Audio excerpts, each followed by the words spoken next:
What? Good afternoon. Morning. Good morning, everyone. Thanks for being here. This is the Sports Betting Study Committee meeting on October 18th, and I would like to call the meeting to order. We have with us a representative from FanDuel, Andrew Winchell. Did I pronounce that correctly, Andrew? Yes. Winchell. So Andrew's going to give us the operator perspective on revenues and the fiscal discussion, and then he's going to leave plenty of time for questions that the committee might have. Andrew, thanks for joining us today. The floor is yours. Thank you, Chair.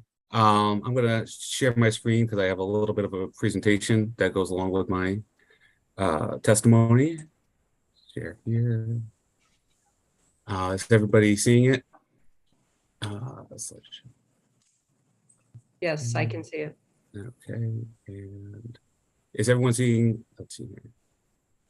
There we go. Yep. Okay. Perfect. Thank you. Let's go here and here. Okay. Good morning, Chairperson Knight, members of the Sports Betting Study Committee. My name is Andrew Winchell. I'm Director of Government Affairs for FanDuel Group, and I'm here today as a member of the Sports Betting Alliance,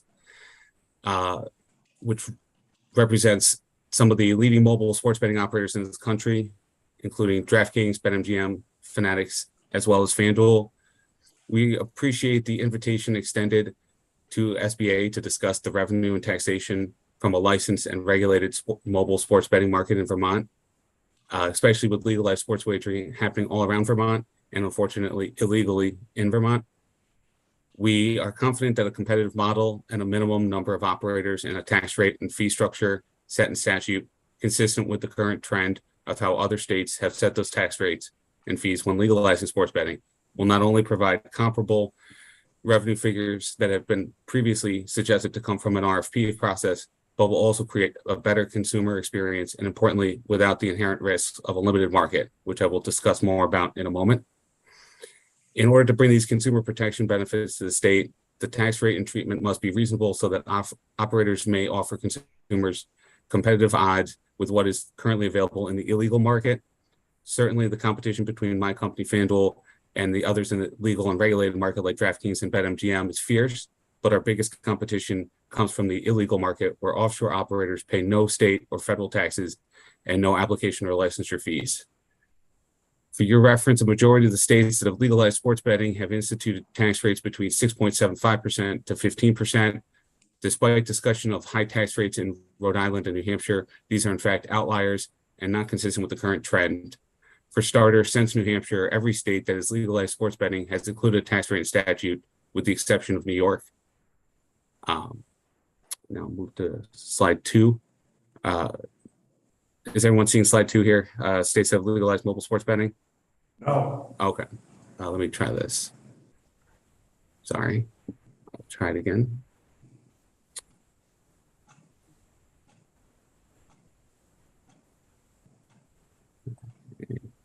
How about now?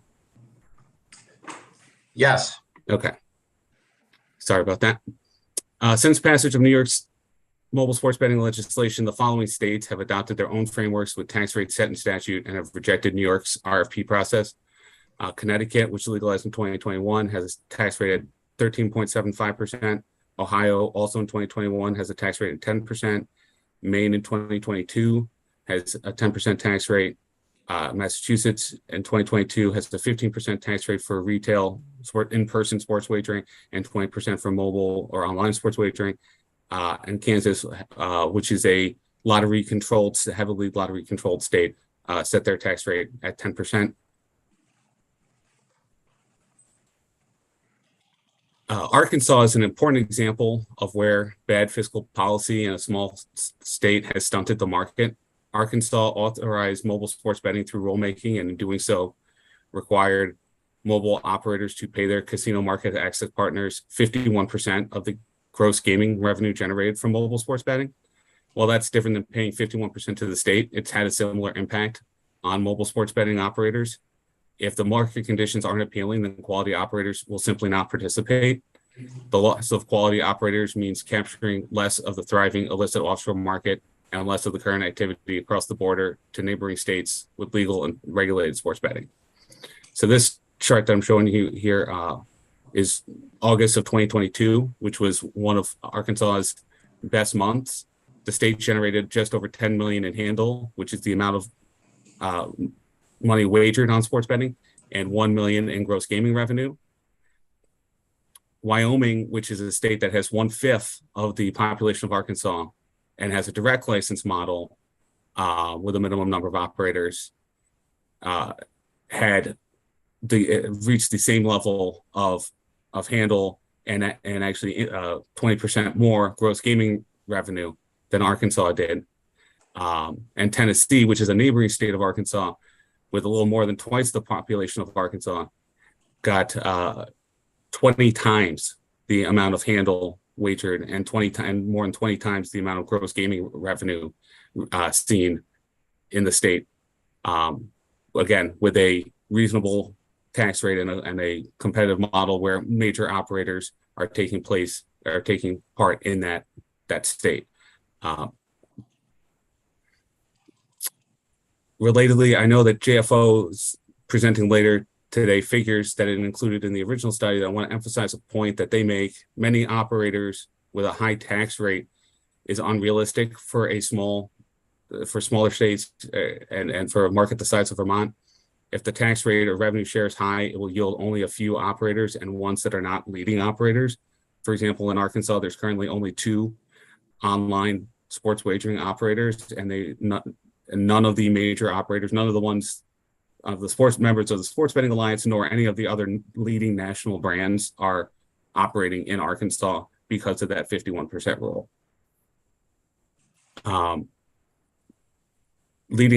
So if the tax rate or revenue share is too high, it will yield only a few operators, ones that we will see in Massachusetts and other states with a reasonable tax rate.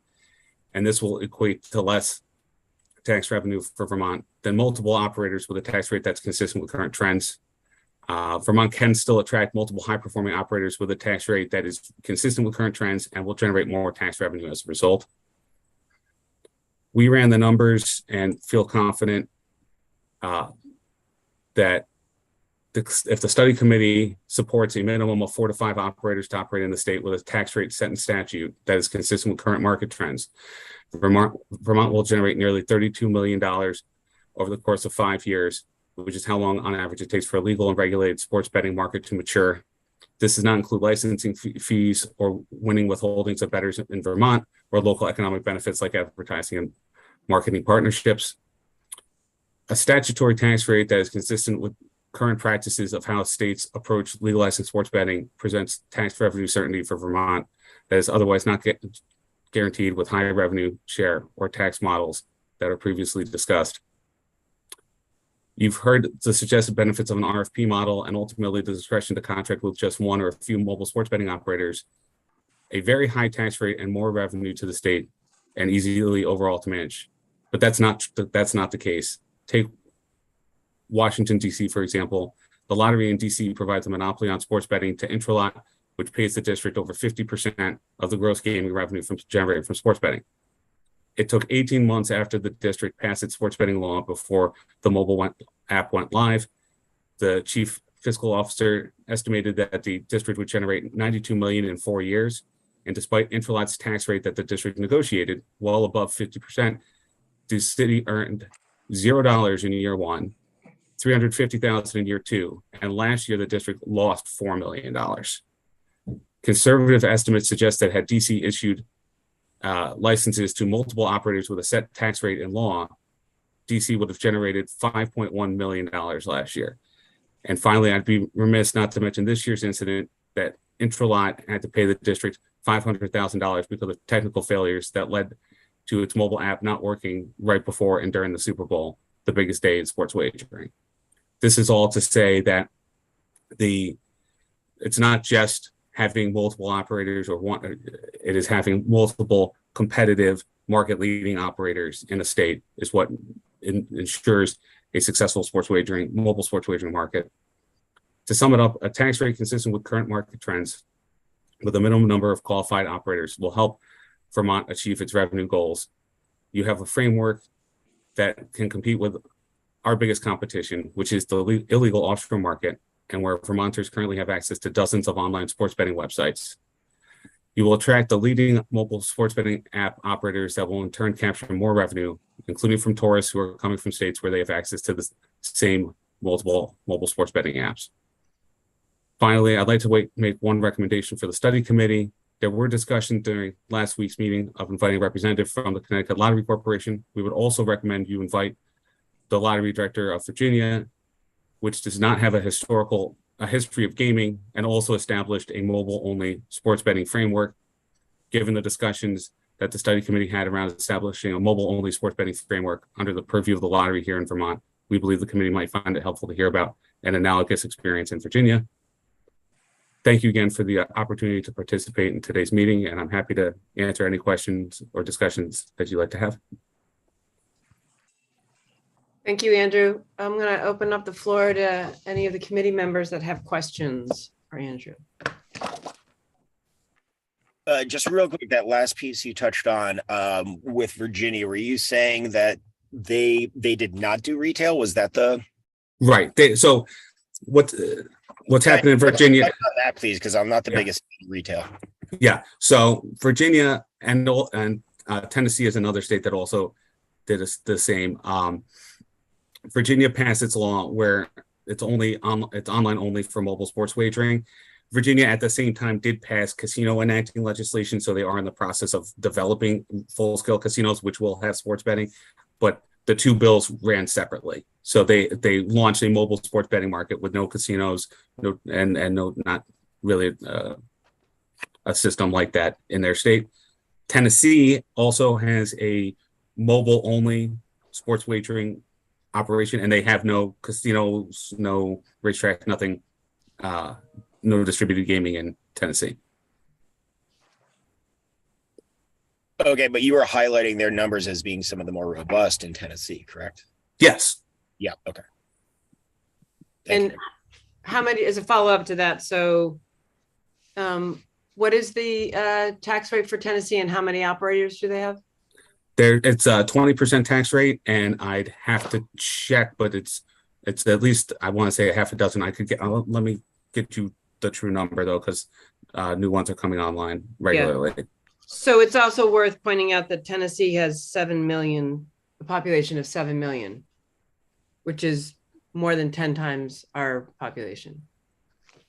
Just pointing that out for the committee, if that wasn't obvious. Sorry. Any other questions for Andrew about his presentation and the numbers he's given us?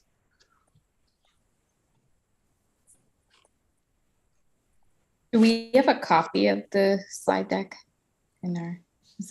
Yeah, I believe it's already been sent over, but if I can make sure that you get a copy, absolutely. Okay.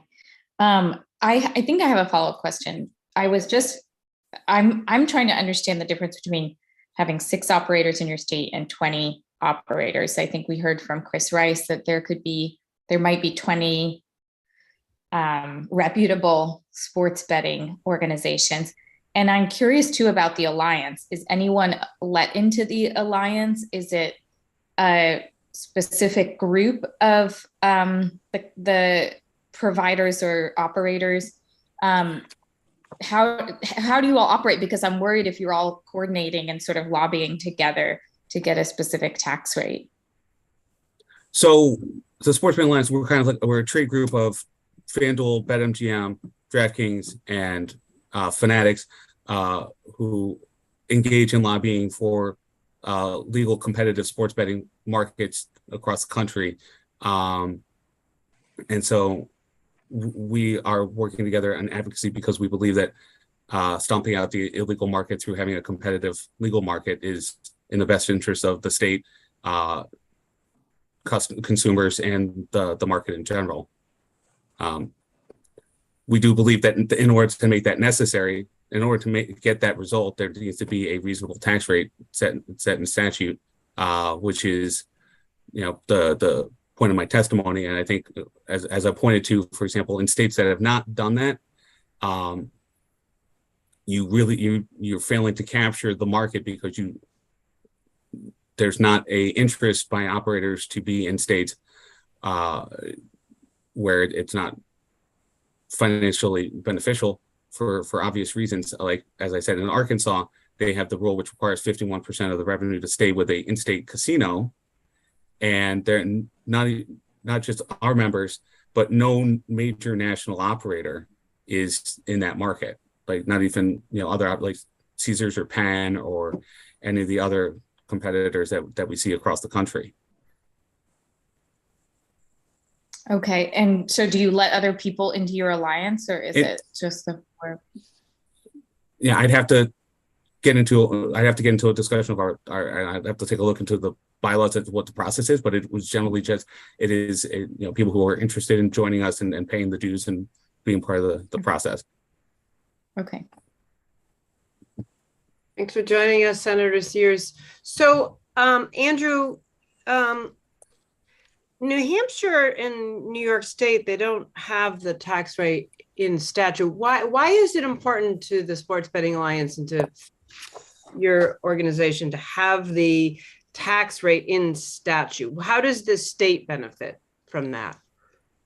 Well, I think you have two wildly different states as you're referencing them. So I'll answer the question, but I'll also point out that the differences with those states is, in order for a competitive market to work effectively in most states, if not all states, you need a tax rate set in statute because you provide certainty to operators who then are going to go through and pursue the licensing process, and are able to understand what the value proposition of being in that state is. The value to the state is that you get the highest quality operators in the state, which will grow the market the quickest, which will pull customers from the illegal market into the legal market. And your customers who are currently going across state lines using legal products in other states to keep them in your state, generating tax revenues in your state. So the benefit to the state is the capture of the market, which you don't get when you don't have top end operators operating in the state legally. The differences between the states, New York is drastically larger, and has a multi-operator market that did not have the tax rate set in statute. But what happened was, in that, as part of that bidding process, you've ended up with operators who are now all basically saying that it's not sustainable in the longer term for this market to exist. But one of the bigger things I don't think people understand is, obviously, most people understand the relative size of wealth of New York, but also almost all of the operators in New York also are operating in New Jersey, in Pennsylvania. All the operators that are in Connecticut also operate in New York. So a large number of the expenses that were related to the marketing expenses related to that were in the New York DMA, that New York metro area. They were already paying those costs to advertise for their customers in New Jersey, Pennsylvania, and Connecticut in New York. So a lot of the costs, there actually is a cost savings because of their ability to be in the state, be in New York as well as those other states. So a lot of factors actually went into those decisions, and it was a requirement that was basically foisted upon the operators by the state, kind of in a take it or leave it situation. And as I said, like in Arkansas, operators have decided to leave it and not enter the market. New Hampshire is a single operator state. And so that gets into the question of, if you want a single operator state, you could potentially get a high tax rate from a bidder who bids for a monopoly, but those underperform. And the other factor of that is you are bordering, Vermont borders New York, you border Massachusetts. Massachusetts is going to have a competitive mobile environment based on their statute when they go live in the first half of next year. So if you choose one operator and that's not the preferred operator of customers in your, that are near the border, they'll vote with their feet, and they can either continue to bet in the illegal market, or they could go across state lines and use their preferred legal operator in other jurisdictions.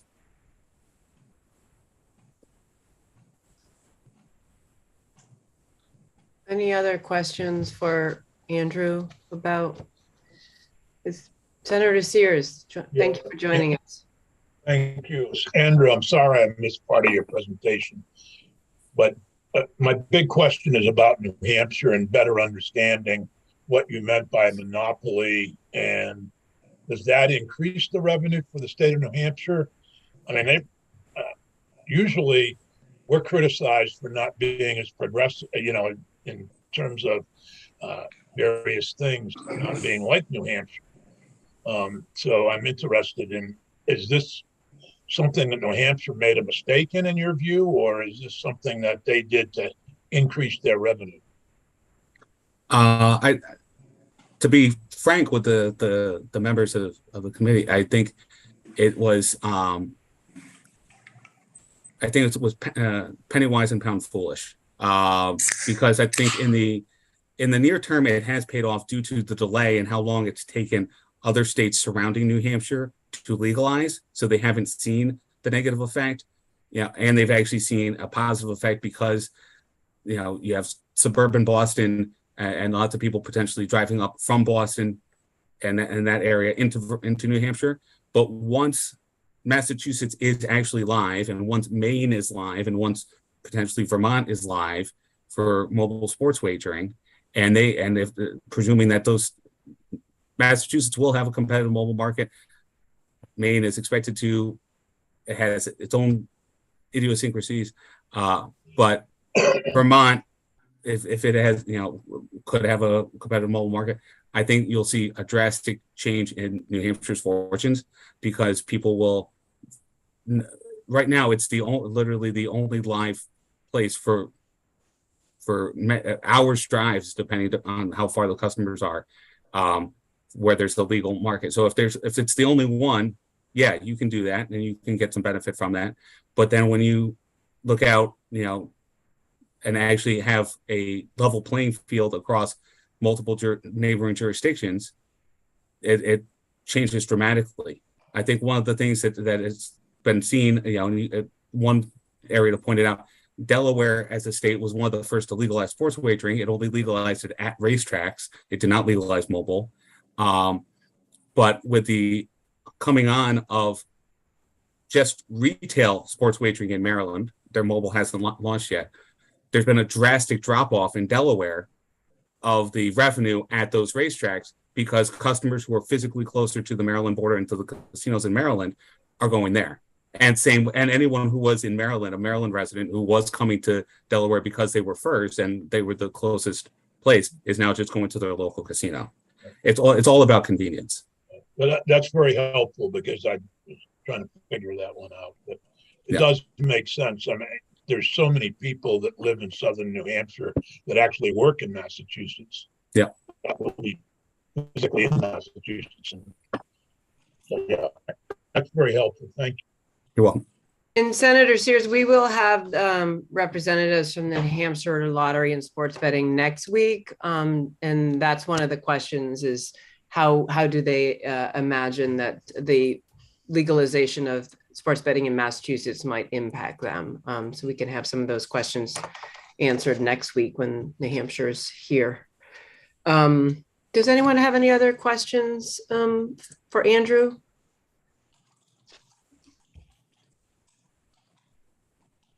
Andrew, one of the things you talked about was, I asked why it was important and how the state would benefit by having the tax rate in statute. And you said that it was for to give the certainty to operators of what that revenue share might be. I wonder if you could accomplish that with a minimum tax rate in statute.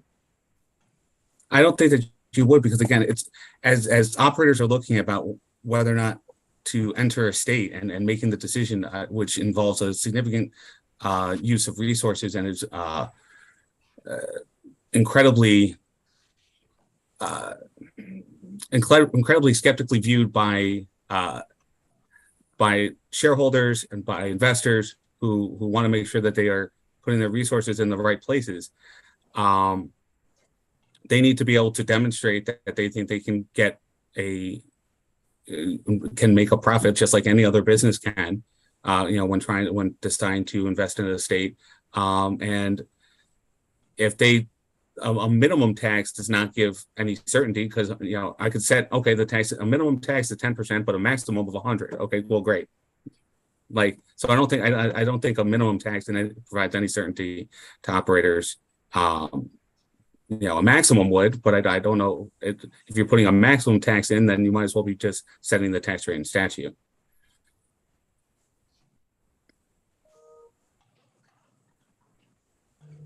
Any other questions? Matt? Just one quick one. To the tax rate, what are you seeing in the New England region as a range of tax floor to ceiling? I would say. Yeah. Give me Pennsylvania to Maine. Okay, so I think we went over some of them. So Maine was 10%. Connecticut is 13.75%. Massachusetts is 15% for retail and 20% for online. New Hampshire and Rhode Island are those single operator monopolies. So they have the 51% shares because of their nature. New York is 51%. And Pennsylvania is 36%, and New Jersey is again, I think 13.75. So 10 to 51. Yes. Thank you. I have a question, Wendy, if that's okay. Of course, John. All right. I was just curious, and if I missed you talking about this a little bit, Andrew, sorry about that. About the associations, the alliances' feelings about adjusted versus gross, and the tax rates that you're talking about. I didn't hear you speak about that. I was curious. Right. So many jurisdictions, so that gets into a very good discussion. Many jurisdictions acknowledge that there are costs that should be excluded from the calculation of taxable gross revenue. One, of course, is federal excise tax, which is paid on sports betting. So this way you're not being double taxed as an operator on revenue that you actually never receive. So the federal excise tax on sports wagering is 0.25% of handle, which depending on the hold or the amount, actually the margin retained by the operator, if you presume a traditional 5% hold, then it would be roughly about 5% of their gross gaming revenue. Other jurisdictions also have looked at, and a number of them have implemented exclusions from the tax base of the promotional play that is issued and redeemed, because that is not actually revenue to an operator. Kind of in the same way that if I just started a pizza place and I gave out coupons for free pizzas, I wouldn't, and the state came in and said, okay, you gave away 10 free pizzas, and those you normally would charge $10 for them. We're going to charge you like you got $100 in revenue and tax you on that. It's not something that's generally done across the board. So it's just an acknowledgement that that promotional play that is used by customers to place wagers is not also taxed, because it's not actually any revenue to the operator. That has significant differences from jurisdiction to jurisdiction. Some places acknowledge that and have that in their statute. Some have limited acknowledgements where they allow you to use it to a certain cap, but it's that's a widely varying area. As was pointed when we were talking about it, Pennsylvania, which does have that 36% tax rate, does allow for the full exclusion of promotional play from the tax rate calculation. And also just to point out with Pennsylvania, that 36%, operators are able to get significant operational leverage by having both online casino gaming and sports betting. And I'm not talking about that here for Vermont at this moment. But what I want to say is there's an acknowledgement in Pennsylvania that operators are able to pay that higher tax rate because they also have iGaming. so that the customers are more valuable in that state because of that, because of the synchronicity between the products.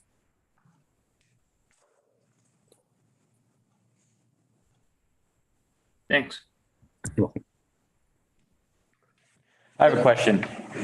Andrew, is there as you've described the various taxes across various states, is there a tension point at which the tax rate established starts to see either a declination on the part of platforms and providers who don't want to enter the market and or consumer access to the product? So what I'm getting at is there a number at which you start to see that separation taking place that creates a weaker market for the organizations you represent, or that might limit or prohibit consumer access? Because it seems like there's a pretty broad range, and I'm just wondering, like, what's the tipping point? Is there a tipping point for when providers would say, well, we don't want to enter a market? Yeah, I think that's a great question. I think that would definitely depends on the state and the nature of the market. What you really see, and there is a broad range, but what with the exclusion of Pennsylvania, which we just talked about, some of the idiosyncrasies of Pennsylvania, basically all the rest of the jurisdictions are 20% or lower, or are that 51%. So like it's hard to, there's not a where I could say, oh, here's a state at 40% and here's one at 35 and here's one at 25 and here's how they, you can look at the different comparative market sizes. It generally is that most of the states have either adopted what I would consider like a license and tax model of, with a 20% or below tax, and then on the other side have generally adopted we're going to do a single operator monopoly at 51% rev share, and go with that.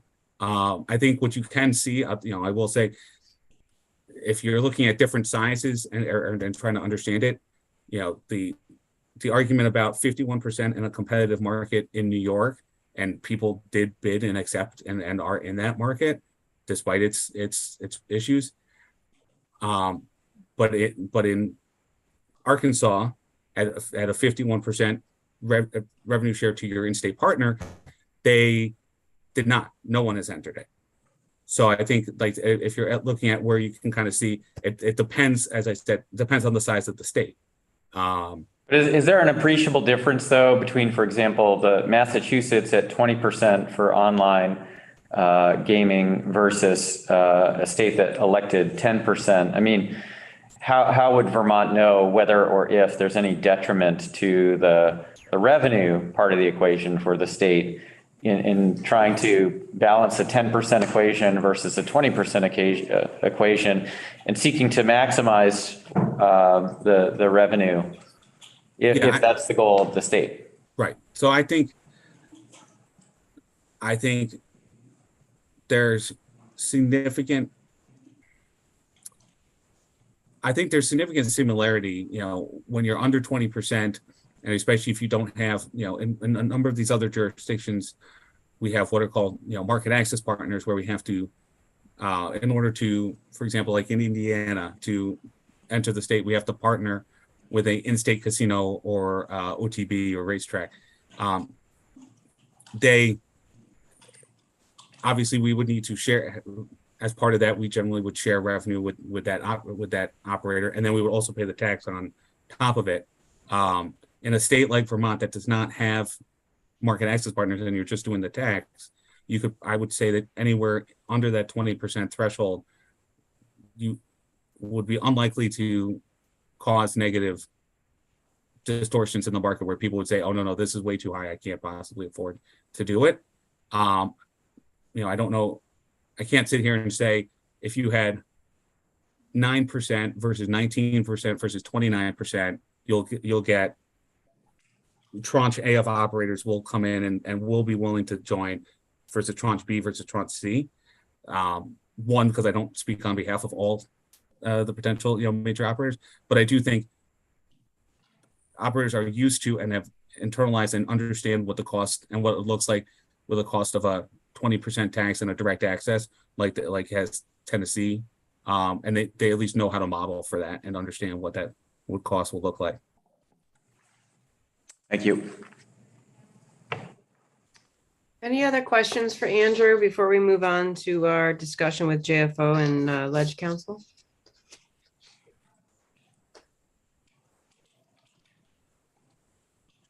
Okay. Thank you, Andrew. Appreciate Thank you you. joining us. Thank you very much for having me. So next on the agenda, Graham, good to see you. And I believe Tucker is in the committee room, correct? Yes. Excellent. So I know, Graham, that you spoke to us a couple of weeks ago. We thought it would be helpful if you could just help us with the joint fiscal report. You had some good tables that showed sort of that balance between, number of operators and tax rate and or revenue share and how that might impact the revenues to the state. Do you mind reviewing that for us? From the Joint Fiscal Office. I have a PowerPoint that I can walk the committee through. Can everyone see that? Yes, thank you. Okay, so before I dive in, I just want to highlight what I'm going to be talking about today. Basically, what I'm going to be overviewing is how we went about making the revenue estimates for the state as part of the sports betting report. And laying out a couple broad considerations with respect to revenues and also some of the, in the process of coming up with the revenues up to the state, what other insights we sort of noticed or patterns across other states that might be helpful to the committee. But before I get into that, I'm going to be using some terms here as I go through the PowerPoint. These are ideas the committee may know about. But basically, the three big things with respect to revenues and tax revenues are the handle, the revenue, and the hold for sports betting. The handle, basically, I think of this as the amount of betting, the size of the market that we're talking about, the total amount wagered over a given period of time. So, in an aggregate amount, the total handle might be in the, the hundreds of millions of dollars. It's the amount of money that people are putting on sports bets. The revenue is the amount of money retained by the operator out of all the money wagered after all the winning bets are paid out. So this is a slightly different concept than, say, profit, because profit, you're accounting for your employees, how much it costs to run your building, stuff like that. This is really a measure of the amount of money that the sports book wins after all the bets are paid out. And the hold is the amount of revenue retained by the operator as a share of the handle. So you're talking about what percent, after all the winning bets are paid out, what is sort of the I don't want to use the word profit, but what's the percentage of the amount of bets that the sports book is retaining. And so these are important terms because when we're trying to figure out how we modeled the revenues for the state, basically what we were trying to do was make an accurate estimate of per capita handle. So per capita betting in the state. And then we also had to try to model what we thought would be a reasonable hold for any sports book that could operate in the state. Just to give you a sense, per capita handles across the country vary significantly depending upon the state, and the holds, so this is the share of the revenue retained by the operator, also vary significantly. Generally, for most states, somewhere between 7 and 10% for sportsbook operators. But for the states that have a small number of operators, we're talking, the Delawares, the Oregons, the Montanas, the Arkansas, generally the holds are higher.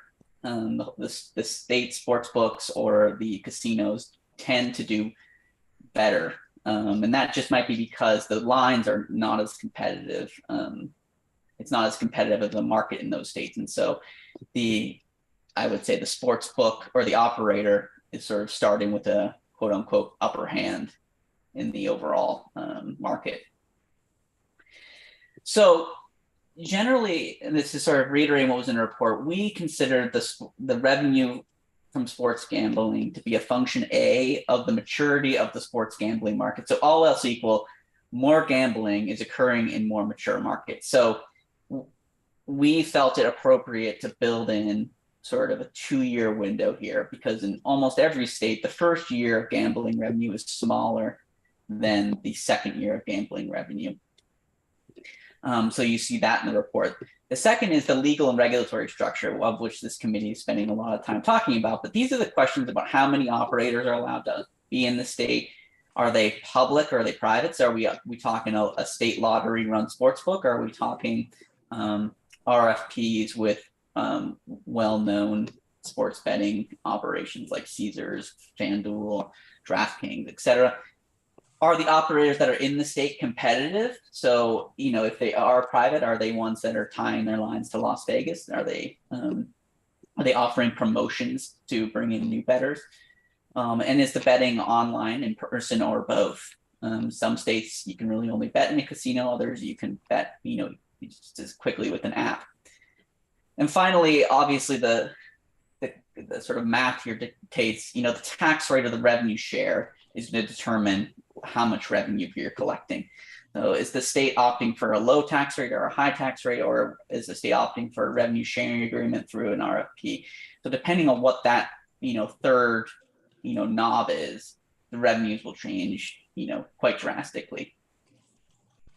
So I'll address each one of these kind of in hand with some key insights, and I'm happy to sort of elaborate on these more. But the maturity of the sports betting market is quite important, because what we found looking at the data from other states is that per capita handle, so we're talking average, amount of betting per person in the state, so it's the total population, not just the betting population, is almost always higher in years 2 in the future years versus year 1 of the sports gambling markets. So this table on the right shows you based upon data updated through March, February of 2022. This is the last time that we revisited the model.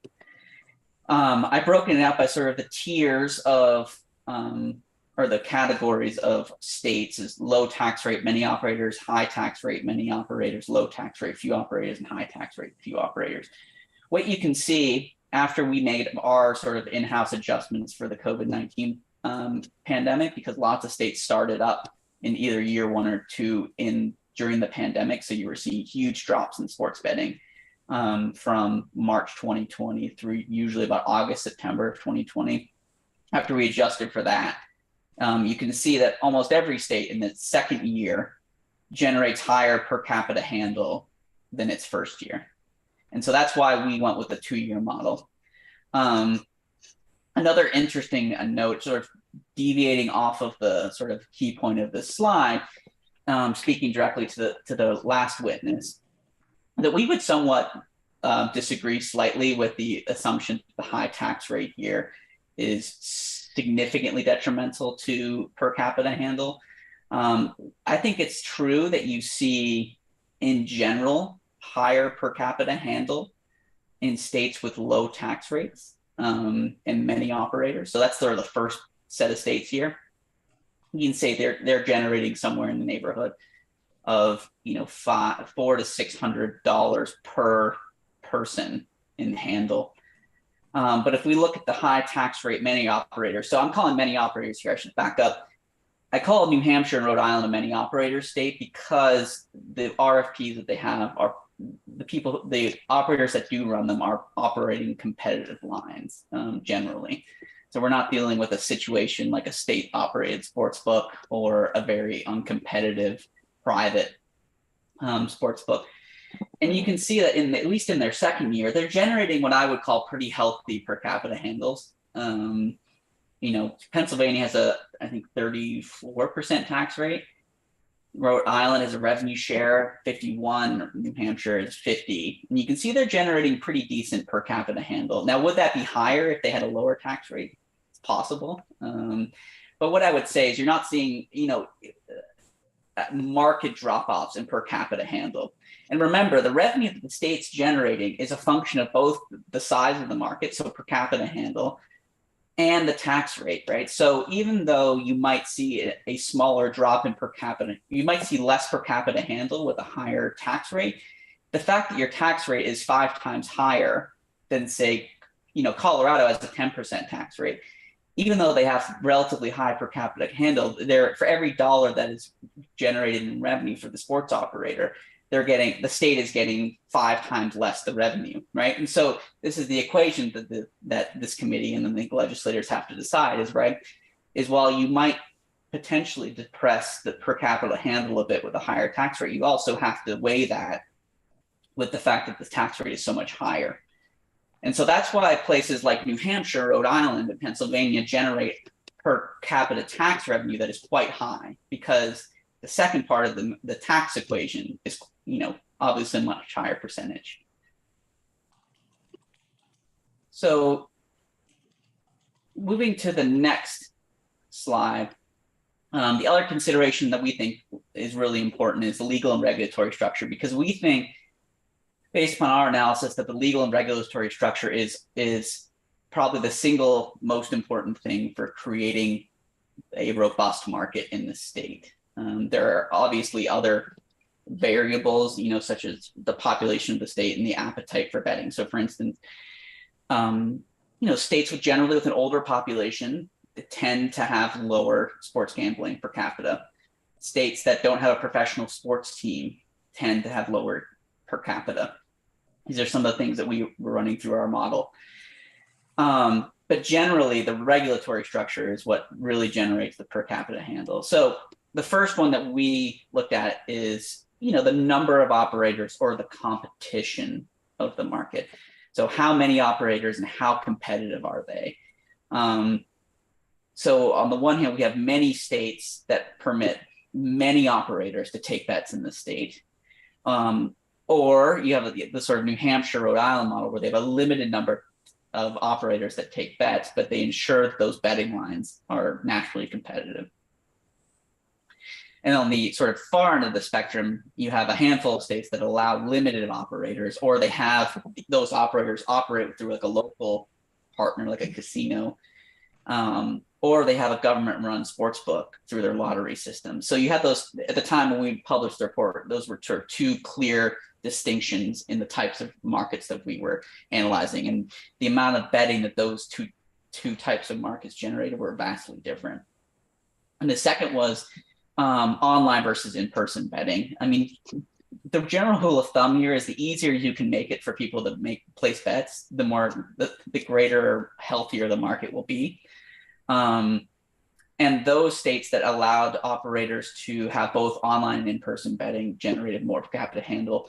But the ones that did allow online gambling, but only allowed it in an actual place like a casino, generated a far less per capita handle than the former. And then finally, just talking about this sort of overall revenue equation.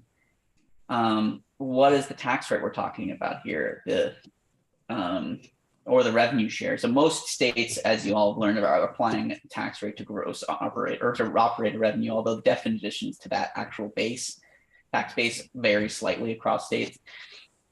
States with limited operators, such as New Hampshire or Rhode Island, the tax rate, quote unquote, is 50 to 51%. It's a revenue sharing agreement with very few operators. And then states with a government-run lottery sports book are generally just keeping the profit, similar to how the Department of Liquor and Lottery works right now. We're just, keeping the profit, and then the state revenue is whatever is left over. And so you can see the tax rates range, quite a bit, but generally are somewhere between 10 and 51%, as the previous witness spoke to.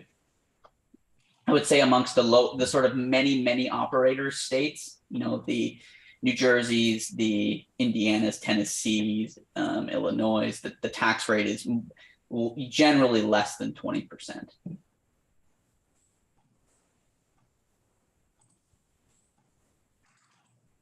So when we were creating our revenue model, there was no final legislation about what that market would, like how that legal and regulatory structure would look like, and nor did we know what the tax rate would be. There was a piece of legislation that did have a 10% tax rate at one point in time.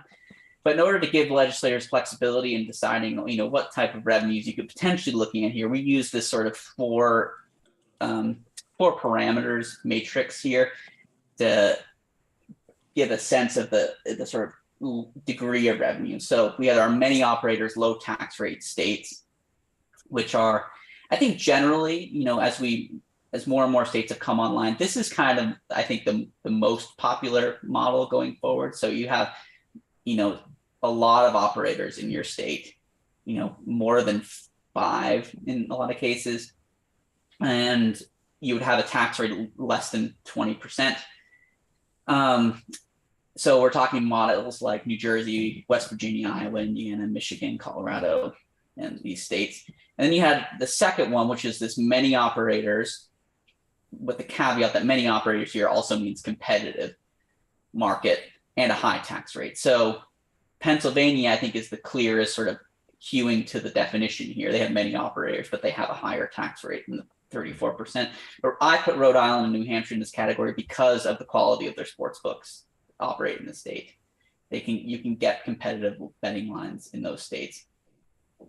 Then there's the few operators, low tax rate states. So Mississippi, Arkansas, I think is the classic model here. And at the time of when we did our modeling and the publication of the report, these states were really what I call the casino states, or the riverboat states, where you could really only do the betting in the casino.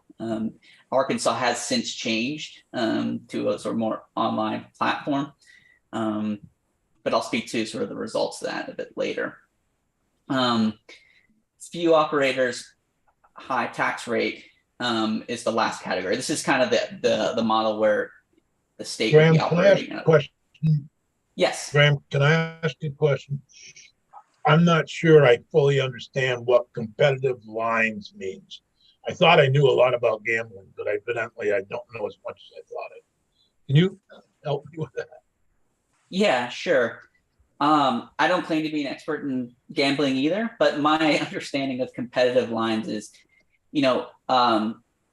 when people are betting on sports, the decision of whether to place the bet or not is a decision by the bettor to whether they think they can actually win money, whether they think there is quote unquote value here. If they see two sports teams, facing off against each other, one is really good and one is really bad, but the sports book is offering a sort of betting line that, would not result in, or the sort of expected likelihood of someone making money is very low, then they're not going to bet. And so what competitive lines means is that the people who are taking the bets, the sports books, are offering sort of somewhat winnable lines for the, in sort of a very basic, simple form, of winnable lines for the people who are placing the bets. Basically similar. If you look at the papers, there's usually the Las Vegas line is every day in the newspapers, and that would be what would be competitive. And if somebody's offering less one way or the other, that would be could be That's more exactly difficult. right. Yeah. Okay, thank you. Yeah, our understanding is that the Vegas lines are the most sort of the gold standard, quote unquote, in competitive lines, because there's so much betting that happens there, and there's so many savvy gamblers there that the sports books cannot, offer really bad lines, or else they're not going to generate much betting. And so if you can have a sports book in your state, or many sports books, so let me pause here and say, if you have one sports book or a couple sports books that are trying to hew as closely to the Vegas lines as possible, to me, that's the equivalent of having, many sports books in your state, because the idea behind many sports books in your state is to drive down the lines. The idea is that if there's many sports books in the state, then any sports book that's offering bad lines will get sort of pushed out of the market. No one's going to bet with them. But if you have, 1 to 3 operators where they are, the sports book is sort of sticking to Vegas lines or pretty close to them, then in some ways that's, almost as good as having many, many different sports books. That's our understanding of looking at the data and also talking with some stakeholders, consultants that operate in this world. Is they sort of said, what is really important here is the lines for driving market activity. So that's how we're going to frame our revenue estimates here. And this is our estimated year 1 revenue. So under a look, you can see these are the results of our model in terms of the total amount of betting that would happen, the per capita handle, the hypothetical hold. So this is the profits that the sports books would be pulling down, and then the hypothetical tax rate. So obviously that 4th row, these are just assumptions, but that could be calibrated depending upon, what this committee or the legislature was looking for. So under a low tax rate, high many operators scenario, you can see you generate a lot more handle, per capita handle. It's a bigger market, but because the tax rate's only 10%, the total amount of revenue you're getting from that is not very high. Whereas if you look at the high tax rate environment like Rhode Island, New Hampshire, you get you get less handle for sure and less per capita handle. But because the tax rate's so high, you're generating a lot of revenue. So I would note here that that's sort of the dynamic that we see, is that the committee and the legislature needs to decide, okay, well, we can drive a lot more out of the illegal betting sphere, and we can, so there's benefits to that with a low tax rate. But I think overall, if your goal is maximizing revenue, keep in mind the sort of overall revenue equation here. The higher tax rates are just going to swamp greater market revenue or total handle, almost every time. Year 2 operations, again, you see that the lower tax rate does generate higher per capita handle and higher handle, but because the tax rate is so low, you're getting a lot less revenue overall. I would note that our model here, sort of the high tax rate, many operators scenario, basically that per capita handle number hews closely to the experience that Rhode Island and New Hampshire have seen on a per capita handle basis. So we consider our estimates to be, I think if I remember correctly out of the report, is that the per capita handle that we are expecting here in this model is somewhere between New Hampshire and Rhode Island. So not particularly out there. I will note that these estimates you see on this slide are slightly different than what you'll see in the report, and that's because in anticipation of legislative discussions, we updated the model in March of 2022. So slightly different and slightly higher because more states had come on board, and the states that we did have in the model had more months of revenue data. I just want to make a quick note on fees because this is another sort of area of revenue that often gets forgotten about. We found that the fee levels vary significantly across states, and I think that there's a pretty, lack of a better term, meaty legislative discussion to have around fees with respect to sports gambling. But in general, in Vermont, fees generally track closely to the cost to cover the regulatory cost of the state and local agencies that operate sports betting. But that's not strictly the case across other states, although in general it is, but you can see some of them are very, very high. New Jersey has $100,000 annual licensing fee. I have trouble believing that that's the total cost, the marginal cost of operating or regulating sports betting in New Jersey for each individual sports book. Same with Pennsylvania, $10 million initial licensing fee. Again, that seems out of line with operating costs. For the report, we spoke with the Department of Liquor and Lottery, and they estimated ongoing expense of about $460,000 at the time. So that it was unclear to us exactly the type of model that they were envisioning, but they certainly were. I'm almost certain that they were not estimating that this would be the cost for a Department of Liquor and Lottery operated sports book. This is, I think, a regulatory construct that sort of does not have sports betting within the Department of Liquor and Lottery. So we had a sports betting manager and 2 customer service positions, and then $55,000 in startup IT and equipment costs. So depending on how many operators you had, and if you were trying to get that level of revenue, it would just be a matter of setting the licensing fee to cover that. I'll close with a couple general comments and considerations for legislators. The first was, this was in our report, was we think it's very unlikely. So while we presented all these scenarios for legislators, we thought it would be good to sort of give our professional take on just given the landscape for gambling in general in Vermont. We thought that looking to states like Mississippi or Arkansas was not particularly instructive, and we don't think that the revenue models for those are, a likely scenario, because Vermont does not have casinos at all, nor does it have a tradition of casinos. So, we don't think that looking to that sort of that table or that legislation is particularly instructive for Vermont. The second is, and I think I mentioned this in my first one, is that many operators in Vermont having a sort of New Jersey number of operators may be challenging for the operators themselves, because Vermont's market is just so small.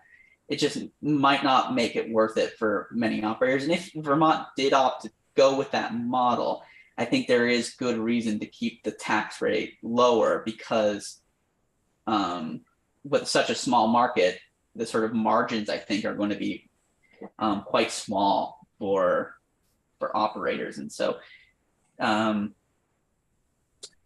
generally, when we were speaking with stakeholders, they thought that a sort of relatively few number of operators, so somewhere less than 5, is what we were told, is probably a more likely scenario for such a small market of Vermont. And so,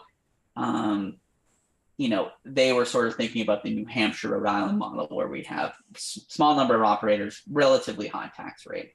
And so we generally in our report thought that was a more realistic scenario with respect to revenue. So a higher-ish tax rate with a small number of operators. I've kind of harped on this in the past presentation and today, that the number of operators, in our opinion, isn't necessarily the most important thing from a revenue perspective. What is more important is that the operators you do have are really high quality. I think New Hampshire and Rhode Island have proved that point, that if your goal is to maximize state revenue, then you can sort of achieve that goal so long as your operators are staying as close to Vegas lines as possible. And I think the moment that they start to stray away a lot, you're going to see a lot less betting. And so this is a very competitive market. The people who bet on sports are very savvy, and it's very concentrated amongst a small number of bettors. And so if your sports book is not offering competitive lines, then you can expect, I think, a stalled out market. And you see it happening in other states. Arkansas is a great example, like the previous witness testified to. Oregon, another great example. DC, another great example. So making sure that your lines and your operators are offering competitive prices, quote unquote, for the people in this market is really important. The final bullet point, which I also made last time, is that revenues from sports betting are not a panacea for basically any major state revenue program. It should not be relied upon for major state spending programs. Because looking at the data in, for the preparation for this committee, kind of like what we're seeing in cannabis right now, is that revenues in the most mature markets are starting to just level off. You see real big pops in sports betting revenue in states like New Jersey, Rhode Island, and West Virginia. But over the past, I'd say 6 months, they've sort of just leveled off on a month-to-month basis. And that's exactly what we see in cannabis with more and more states coming online. You see sort of a big pop in revenues at the start for years 1, 2, and 3, and then you see a leveling off.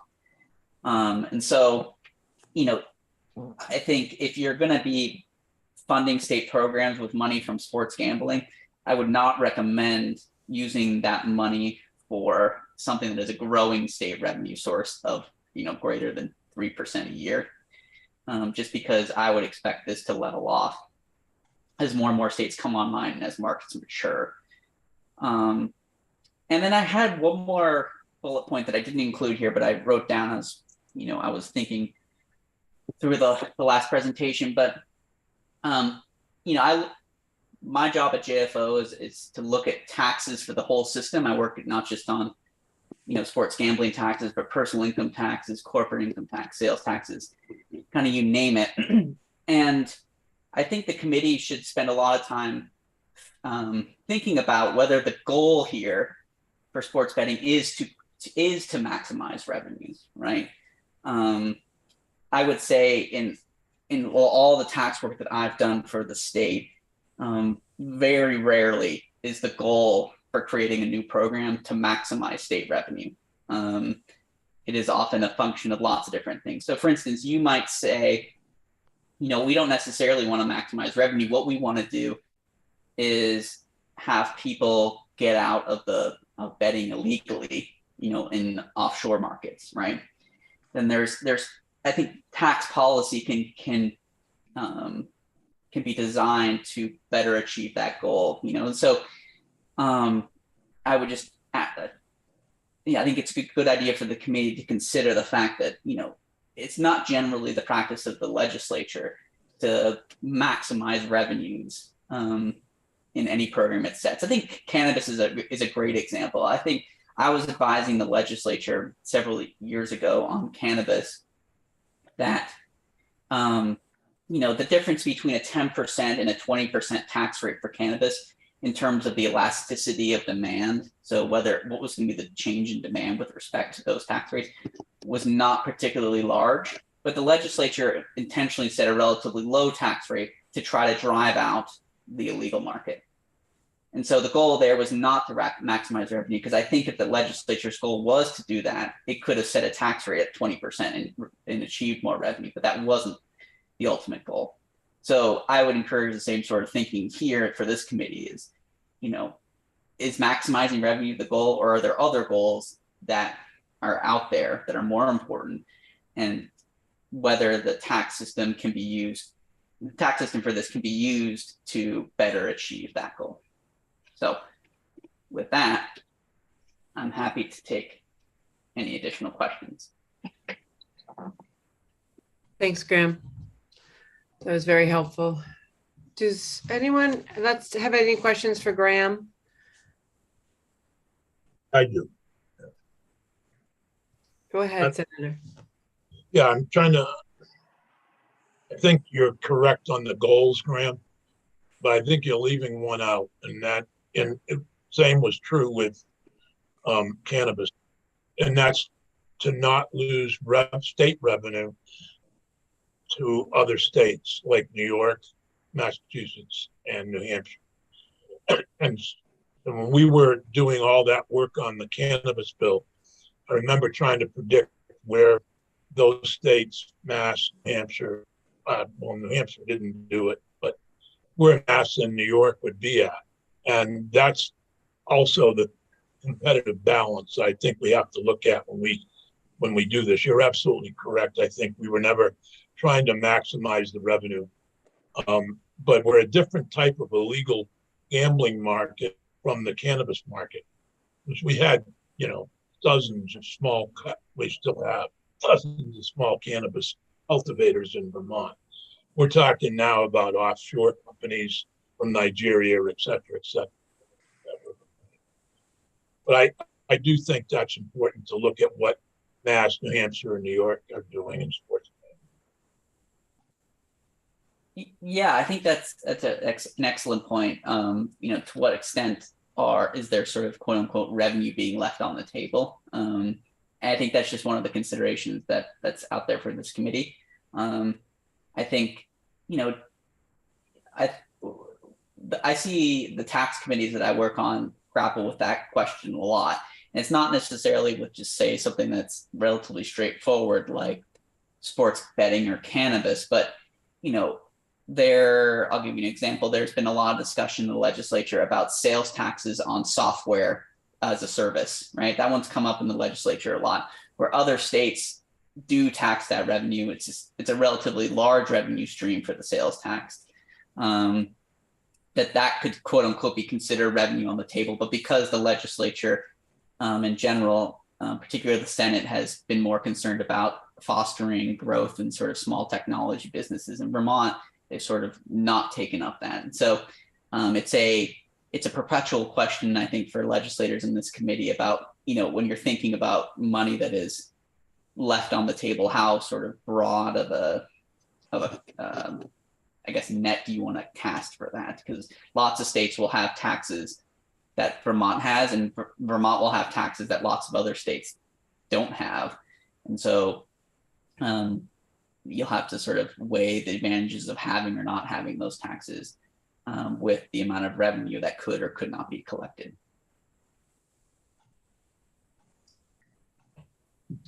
Any other, John, you have a question for Graham? Sure, Graham, how you doing? Hey. I'll ask you kind of the same question, I guess, I asked Andrew. Just if you'd given much thought on just the adjusted versus the gross, like what it was that we are taxing, not just, you know, putting a tax rate on it. If you had any like observations from doing your, you know, your projections or anything like that. To be honest, I would say no. I did not dive into the definitions of what the base could or should be. I was more focused on trying to generate a model based upon handle and not with respect to revenues. So the answer is no. Okay, so your estimates are more closer to like gross. Basically, that's like the handle. Yeah, I think that's fair to say. A very simple, straightforward calculation from handle rather than trying to shave out bits and pieces of the revenue types. Yeah, thanks.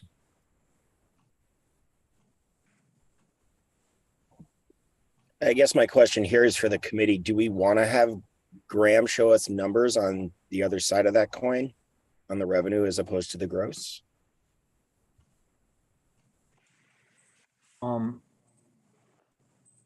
I'm not really that interested in that, but yeah, I mean, it's honestly up to everyone here. You know, I mean, from a tax administration standpoint,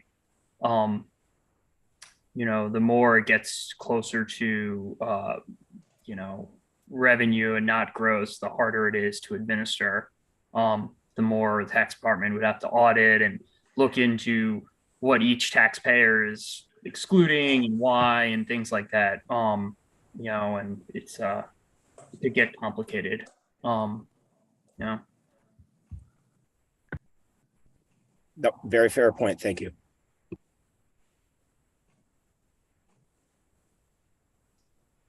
Any other questions for Graham?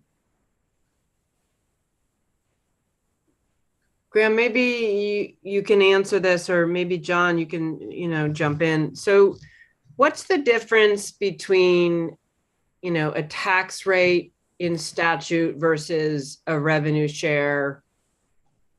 We talk about revenue share, right? Like one of the things we've talked about in this committee is that we wanted to do a state control model where we're going to have franchises and competitive bids, and we want to do a revenue share. So can you help us understand the difference between a revenue share or tax rate, or are they the same thing?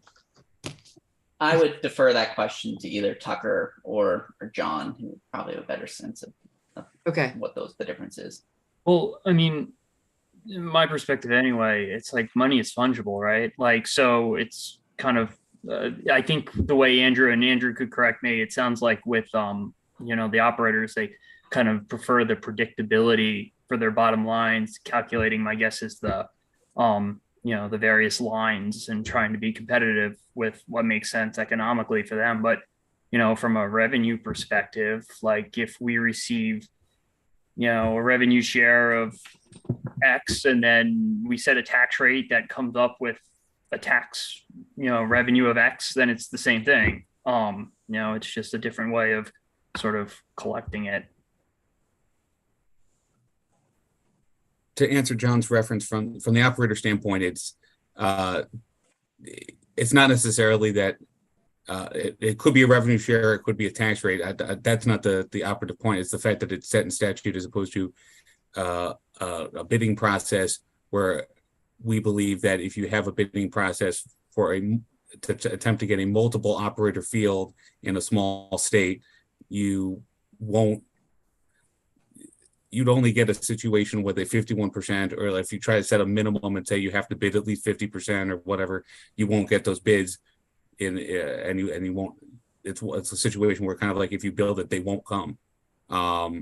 So you could set it up in a way where you have a bidding process and that then ends up with no one bidding, or only tertiary, also rans from who are just desperate to try to get legalized, foot in any state, to show that they have a presence in the U.S. market, might do that, but not major national operators.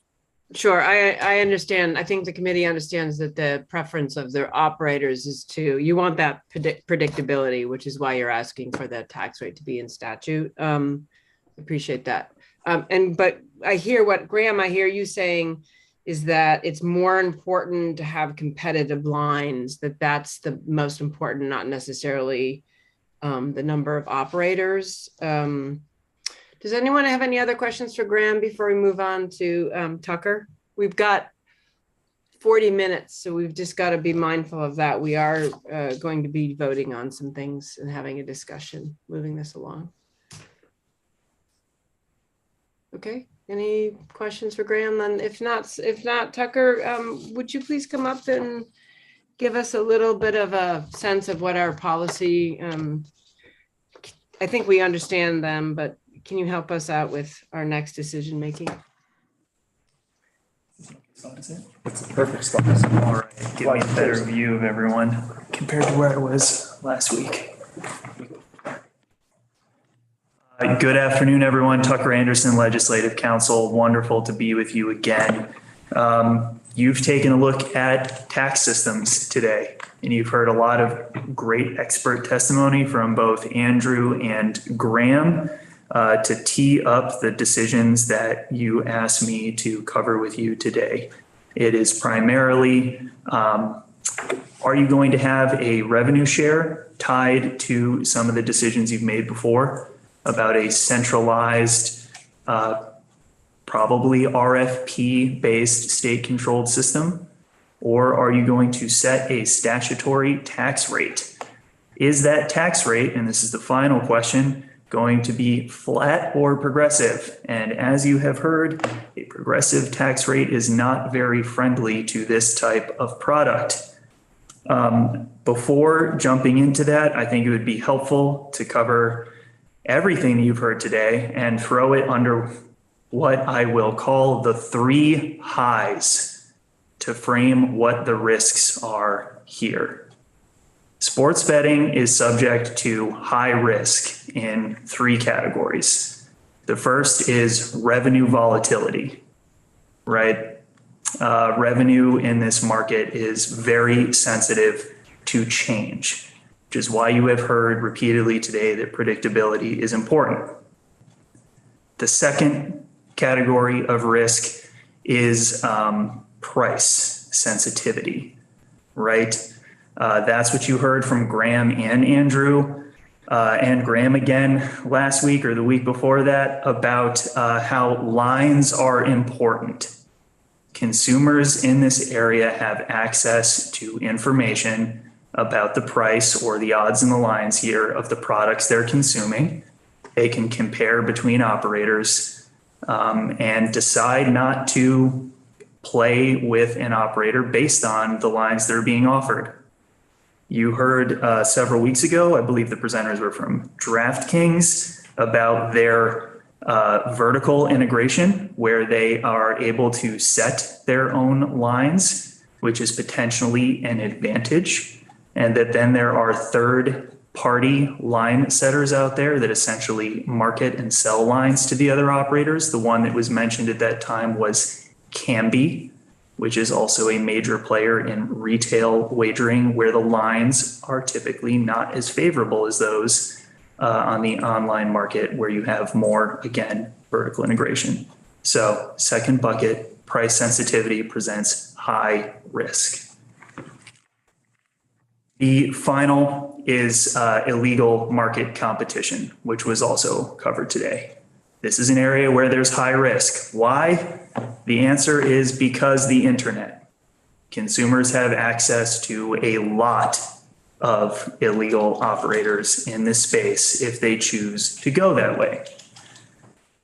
The final note before jumping in that I think was helpful that Graham brought up and that I brought up in the first few weeks you were getting together is prioritizing some of the institutional values that you want to bake into this, whether that's, again, as Graham mentioned, maximizing revenue or maybe subordinating that to something else. Conversion of the illegal market was one of the things that we covered. That's going to be important in deciding whether tinkering with the revenue matters. A couple questions came up that I jotted down and wanted to cover at the outset as well. Adjusted versus gross revenue. I covered this for most of the sports betting states in the report. At the end, in the paragraph that covers taxes, adjusted gross wagering revenue, we'll say, is the most common model.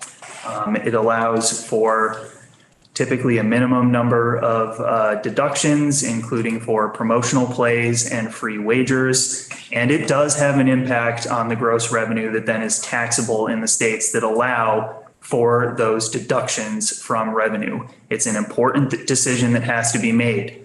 Some states have taken an interesting approach where they only allow deductions for the first couple years until the market is mature, and those deductions are staggered. So, for example, the first year they might allow for deductions for free plays and promotional plays, essentially. And then the next year that might be limited to 25% of, promotional plays, things like that.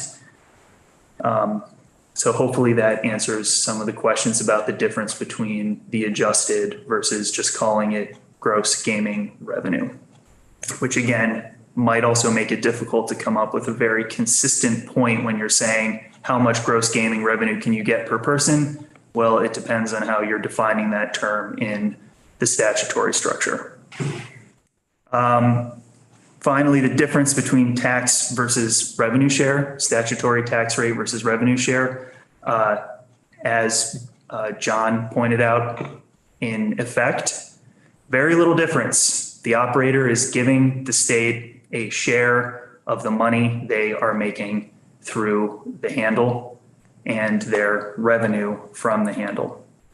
The key difference for you all to consider, I would say first, is the process of getting to that point.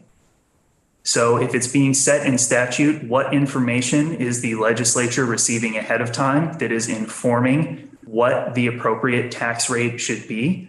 I feel like you've gotten some great information from Graham today about what some of those target points are, but are you going to get the right information ahead of time about Vermont's population, gaming propensities, things like that? Versus the model that you've discussed so far with the RFP, the procedure there is that the operators essentially are handing information to the agency and saying, this is what we can afford and this is what we can do. which is an important pausing point for some of the discussion around the tax rates that were brought up. And I think Andrew said the monopolies in New Hampshire and Rhode Island. They came to those 51% tax rates in completely different legal manners. So starting with New Hampshire, the 51% tax rate was proposed by the operator as part of the bidding process. And it wasn't hey, we're going to operate as a single operator state, tell us how much money you're going to give us. The process was actually give us estimates based on a range of operators that could operate in the state and tell us how much you could pay as a revenue share based on the number of operators in that space. If you go to the New Hampshire section of the report, you can actually pull up the contract where they describe the process and the bids that were made. There was one operator that proposed a significantly higher revenue share in order to get the monopoly, and New Hampshire decided to go that route because the statute directed the agency as the final component of the decision-making process to consider maximization of revenue for the state. Rhode Island, on the other hand, set a statutory tax rate of 51%. There was no statutory limit on the number of operators that their casinos could partner with. It just so happened that because they set a 51% tax rate, one operator ended up partnering with both of the casinos and locating their servers within those hosting facilities. Different procedures, different routes, same results, but the monopoly there was not something that was statutorily designed. It was an outcome of the legal structures and the processes that were put in place. So, teeing up your decisions again. Are you going to go revenue share? Let's go through a bidding process to get a franchise and see how much we can get, including potentially, this was the proposal in the Senate, including a minimum number of operators in the space. So saying how much revenue share can we get through a process where the Department of Liquor and Lottery franchises a minimum of 2, a minimum of 3, a maximum of 6. You're going to have to get some more information from experts on that, but that was the process that was proposed. Or are you going to go with a statutory tax rate that would be applied to the operators in the space, regardless of the system you put in place, licensure versus state control?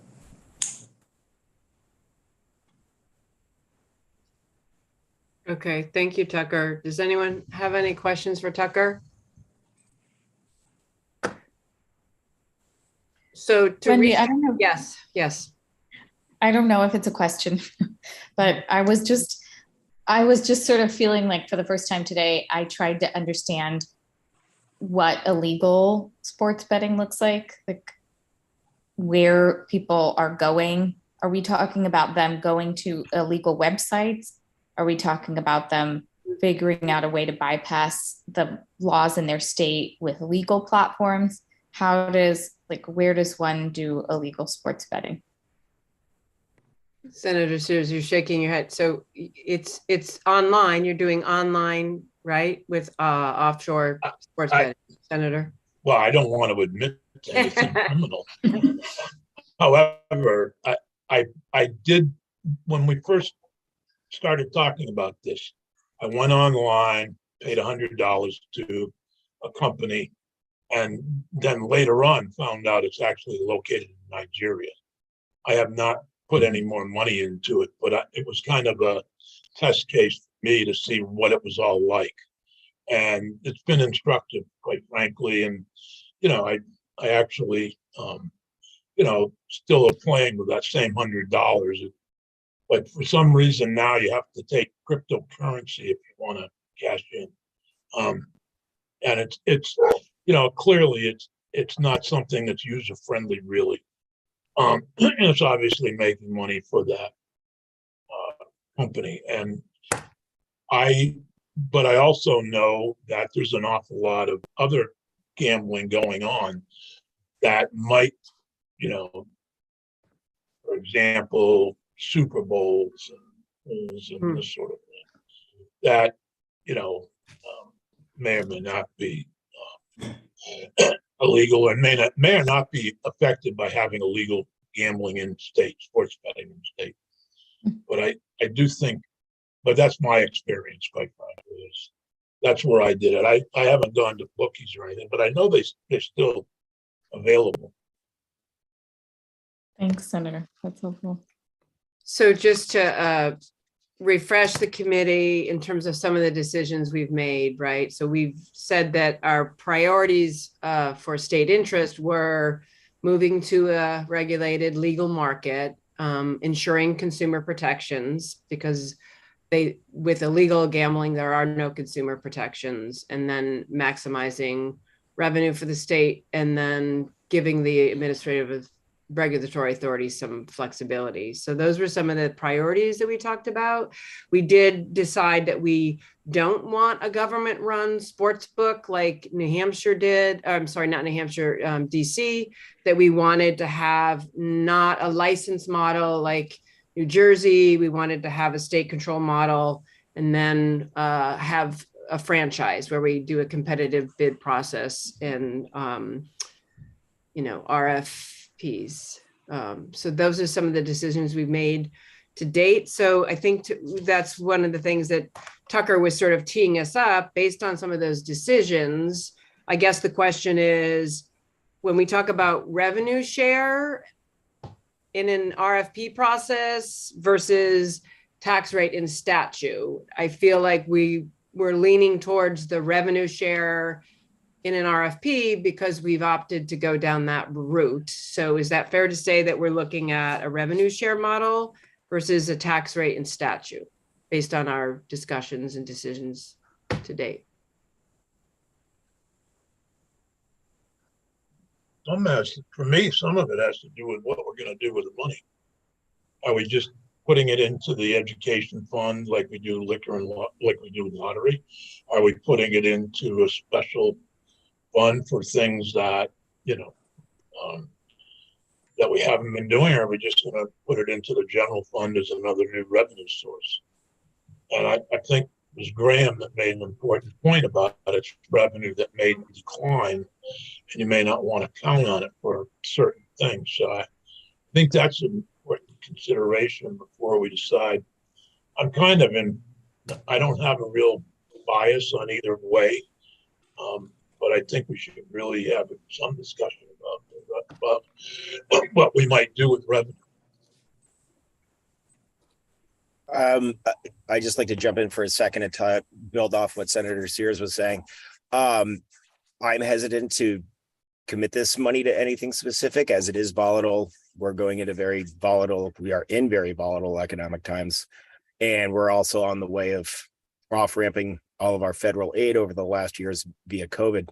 So I think personally, I would like to entertain using it like we traditionally do with the liquor and lottery proceeds into education, et cetera. Portion that does go into the general fund also. That's nuanced later, but I feel a lot of trepidation allocating it to anything specific.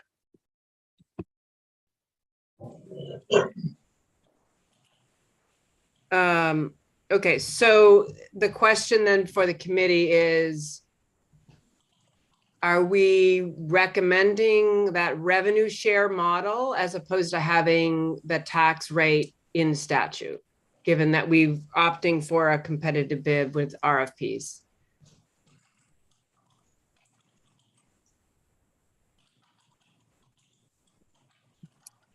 I guess I have a question within that question. So by not putting a tax rate in statute, does that make operators, we want to lean into the more established operators? I mean, that seems to be something that offers them some concern. Do we want to? So essentially what you're saying, Commissioner, is leave the tax rate within the bid structure? Yeah, the question is, based on our discussions and what we've decided on having a franchise with a competitive bid process. Okay, so the question before us is, do we leave that revenue share up to the competitive bid process, which is what New Hampshire did and arrived at 51%, right? Do we leave that revenue share up to the competitive bid process, or do we put a number? And it could be a minimum, right? Like, so the operators are saying they want some predictability, and they're recommending that that be in statute because of predictability. But can you achieve that with a minimum that then gives the regulatory authority the ability to have someone like New Hampshire come back and say, hey, you know what? I'm going to bid 51% revenue share.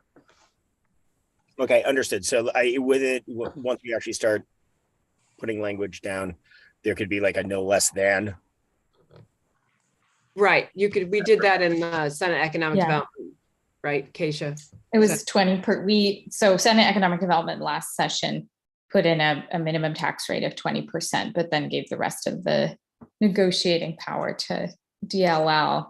I would say that's still generally where I am, because I think that's probably also where my colleague, I don't know, Senator Sears, if you would agree, but I'm just thinking about what economic development and finance are going to say. And again, to Graham's point, I think we have more colleagues wanting to balance capturing the illegal market and having the revenue to address problem gambling and make this worthwhile than we do people sort of worried about getting lots of money from this, that revenue being their driving concern. I think the high tax rate, or the minimum tax rate of 20%, allows most of the colleagues I've talked to about this to sort of feel comfortable with moving forward.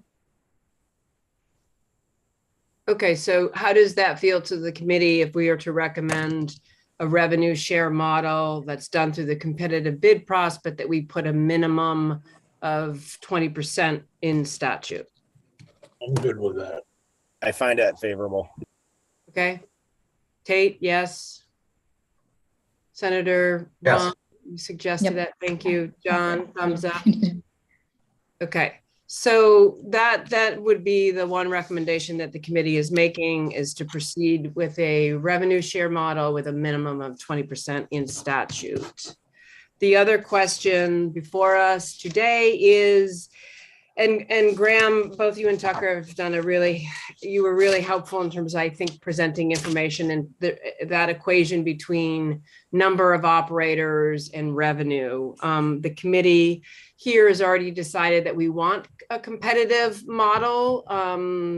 And we understand from Graham's testimony, based on Vermont and the population of Vermont, that many operators, i.e. maybe more than 6 or 7, like a model like New Jersey, isn't necessarily going to work for us, that it's based on the competitive lines. That would be the most important thing. So how are we feeling on a minimum or a maximum number of operators to achieve what we're trying to achieve, which is not just maximizing revenue, but bringing in the illegal market and putting in some consumer protections, making sure we have a robust market, that the handle is high, et cetera. Any thoughts on Just that? to get the conversation going, I'd move we do 2 to 6. Two minimum operators and 6 maximum. Okay, so a minimum number of 2 operators, a maximum of 6. I agree. That's where I'm too, because I feel like we can revisit it in another biennium if something's wrong with that, if we're leaving a large group out. That would be a good place to start. Any, John, Tate? No, I would support that as well. I support it as well. Okay, so the committee is recommending then a minimum of 2 operators and a maximum of 6 operators. Okay, I think we are making some very good progress. Any other thoughts or questions before we wrap up?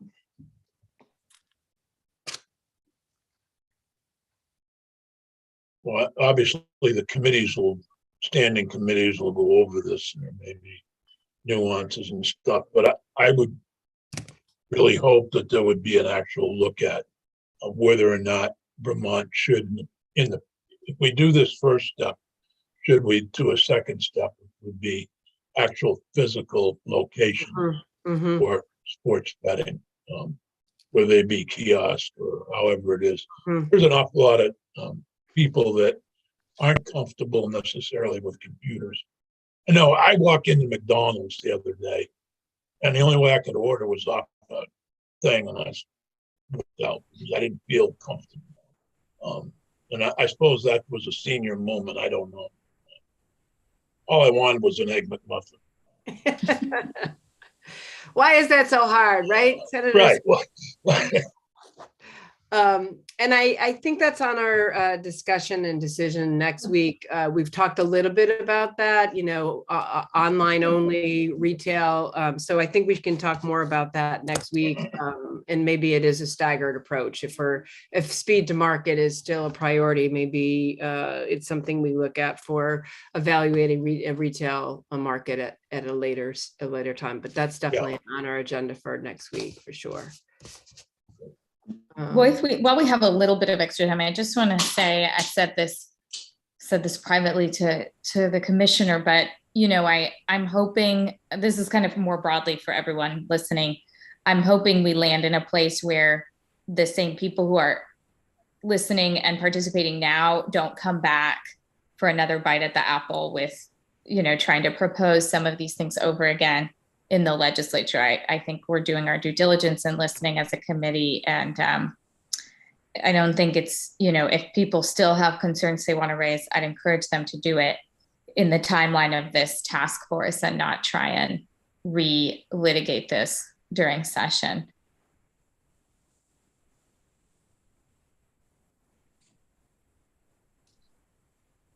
Any other thoughts or comments or questions while we're all here? just so I want to, next week, I plan to be in Montpelier because I have to be at a Justice Oversight Committee meeting on the same Tuesday.